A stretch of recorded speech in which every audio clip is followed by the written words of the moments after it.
Magandang araw mga kaibigan. Bigyan natin ng reaction, opinion itong post ang balita ngayon. Breaking. Attorney Nicolas Kaufman nagbitiw bilang abogado ni FPRRD sa ICC case. Nagbigay na ng official na pahayag ni si Attorney Nicolas Kaufman matapos siyang maghain ng request to withdraw bilang legal counsel ni dating Pangulong Rodrigo Duterte sa International Criminal Court.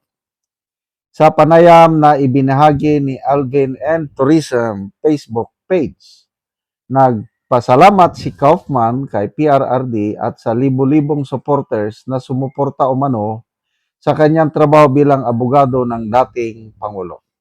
Ito ang sabi niya.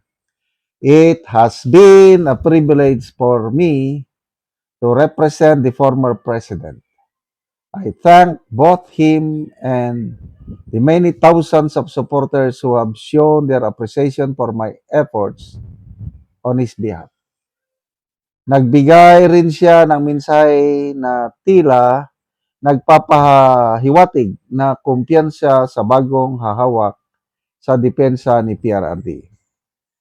If my withdrawal is approved, I am convinced that I will be leaving Tatay Digong in safe hands. Sabi niya.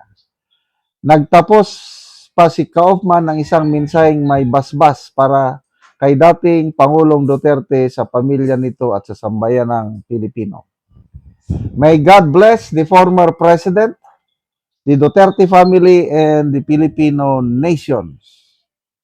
Nauna nito lumabas ang public redacted version ng counsel request to withdraw na inihain sa ICC Trial Chamber 3 nitong May 8, 2026. Nakasaad sa dokumento na natapos umano noong March 31, 2026 ang isang taong engagement ni Kaufman bilang abogado ni PRRD.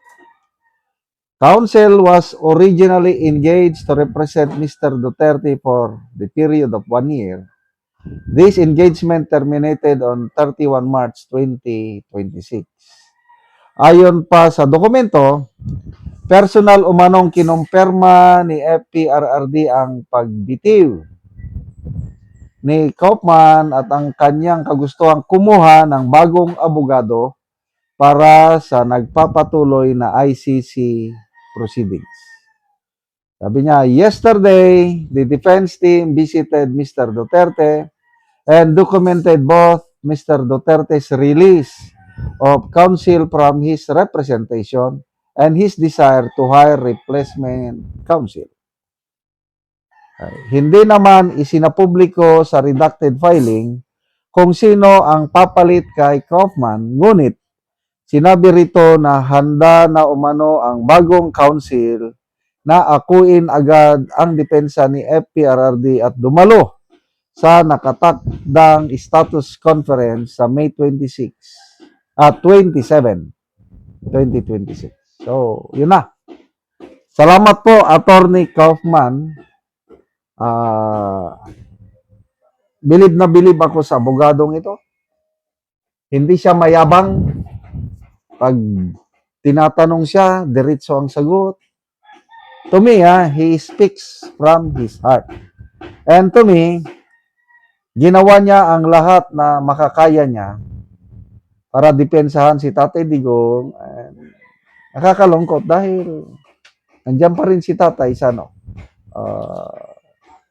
tuluyan nang naibasura yung motion nila ng jurisdiction.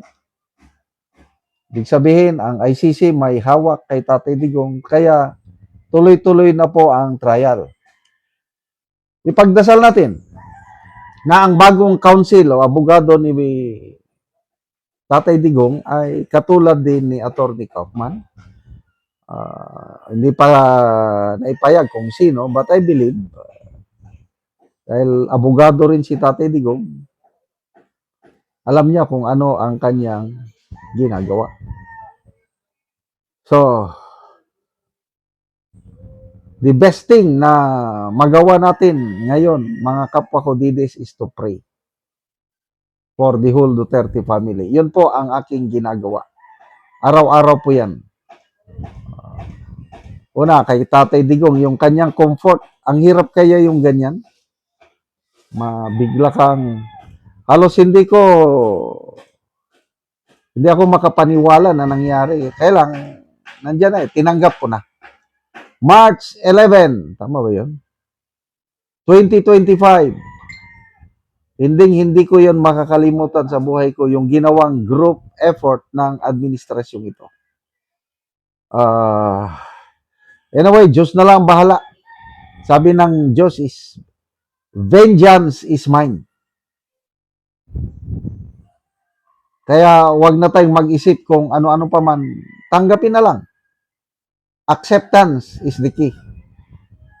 I believe mayroong plano ang Diyos. Bakit niya inalaw ito? Sa ngayon, hindi pa natin alam bakit niya inalaw. But in the end, Romans 8:28, anong sabi sa Bible? For all things, God works for good to those who love Him, to those who are called according to His purpose. So, masama itong nangyari kay Tatay Digong ngayon, para kay Bibi Sara, sa pamilya Duterte, para sa atin, masama. Kaya lang, sabi ng Bible, in all things, God is doing for good. At napatunayan ko na sa buhay ko. Ilang beses nang nangyari na masamang nangyari sa akin, but later on, I realized may magandang plano pala ng Diyos. Bakit niya inalaw yung mga masasamang nangyari sa akin? Kaya mga kaibigan, sa buhay nyo, I don't know kung anong pinagdadaanan nyo ngayon. Nako, trust and obey. Yun ang aking, may kanta niyan eh. Trust and obey, for there's no other way to be happy in Jesus, but to trust and obey. Hindi ko na maidetalye sa napakaraming pagkakataon na masamang nangyari sa akin, but later on, I found out that it is for my good. I just continued trusting and obeying what the Lord wants me to do. Salamat mga kaibigan sa inyong pagsubaybay sa channel na ito. Nakakatulong kayo ng malaki sa tribong talanding ng Bukidnon dahil ang sweldo natin sa channel na ito is pantulong po sa tribo. Namimigay tayo ng libreng yero at pako para makapagpatayo naman sila ng mas maayos na tirahan. Panoorin niyo ang video na ito. Sa gipatindog sa balay sa tabangan na mugyero. So muna ni ang iyang gipatindog nga balay nga pag-atopan karon. So muna na pud ni ang yero nga among gihatag nga ilang iatop karon.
Karon naman nagid sa pag-atop ang among ginatabang nga yero. Og makita gyud nato nga nindot na gyud nga tan-awon kay nahuman na. Ano? Salamat kayo sa Ginoo nga ang nagtabang sa sin sa balay sa akong mama, nagpatindog na gyud kay tigulong naman gud akong mama, so ako na gyud nagpatindog sa iyang balay. Ug salamat gid kayo nga matapan na gyud ang balay ng mama. So wala na akong pasalamatan sa ang Ginoo nga dapat akong pasalamat kay yatag ra gyud niya sa kadaghayan nga kanang iyang gipagandoy nga makatugod sa iyang balay. Karon natapan na gyud. Kamay na lang gyud ang kulang ani, dingding na gyud ang kulang ani. Umpring kamutan nato untang maluyan mi hatagan mi grasya kay para pa man yung balay kag mama. Salamat sad nga kini isang iyan nga balay pero dagko ko pasalamat gyapon nga suporta ang Ginoo ani. Og salamat sad sa ligan ani sa Ginoo nga yang tuktok sa yang sungkan nga balay ani nga nabang sa sin nga inaton ta nga atagan sa sila og maayong pangawas. So salamat kayo.